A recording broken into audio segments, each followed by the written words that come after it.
Salut à tous, ici j'aimerais juste donner quelques informations complémentaires au niveau du point bas.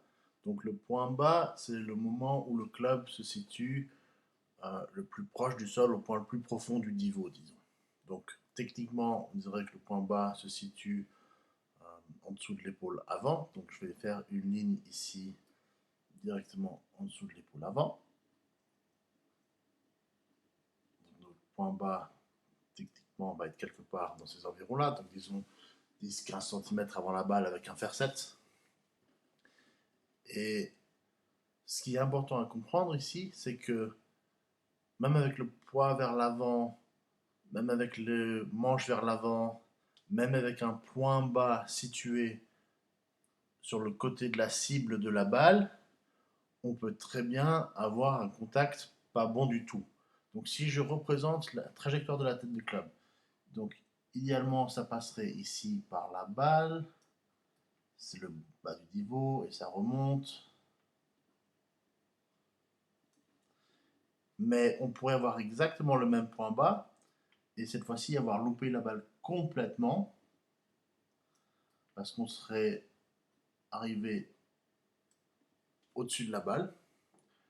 De la même façon, on pourrait avoir le même point bas après la balle, mais cette fois-ci avoir fait une grande gratte parce que là encore, notre point bas est trop profond et donc on aurait frappé le sol trop tôt.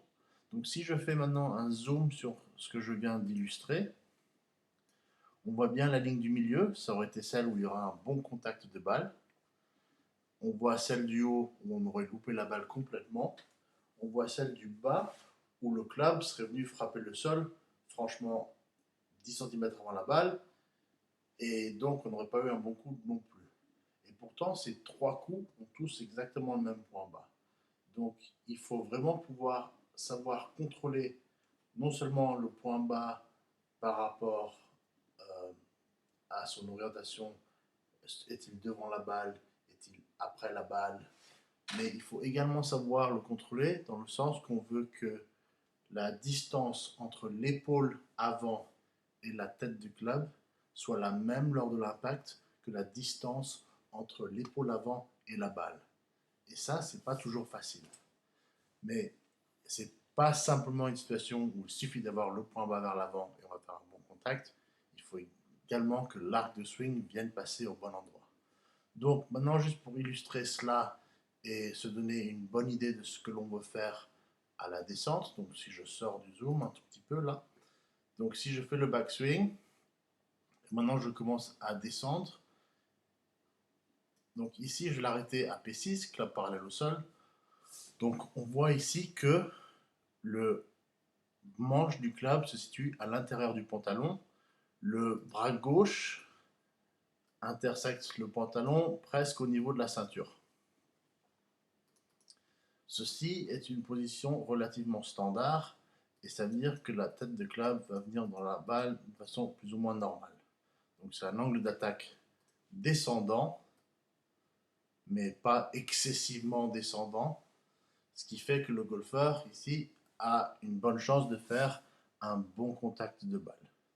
Si par contre le manche avait été ici à P6 davantage vers l'avant, donc si on avait une situation où le bras gauche aurait été comme cela, et le manche aurait été là, l'angle d'attaque aurait sûrement été trop descendant lors de la frappe pour pouvoir bien contrôler la frappe. D'une autre façon, si le golfeur se retrouvait à P6 ici et cette fois-ci le bras gauche était comme cela à l'extérieur du pantalon avec le manche comme ceci, sans doute que dans ce scénario, le golfeur aurait eu un angle d'attaque trop tangentiel et donc là encore aurait eu des difficultés à contrôler la balle, le contact de balle.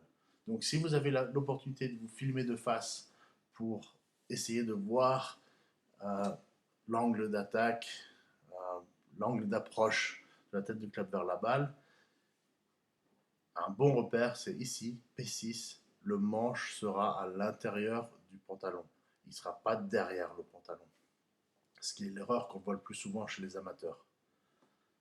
Une analogie peut-être à vous donner ici, c'est imaginer un avion qui atterrit.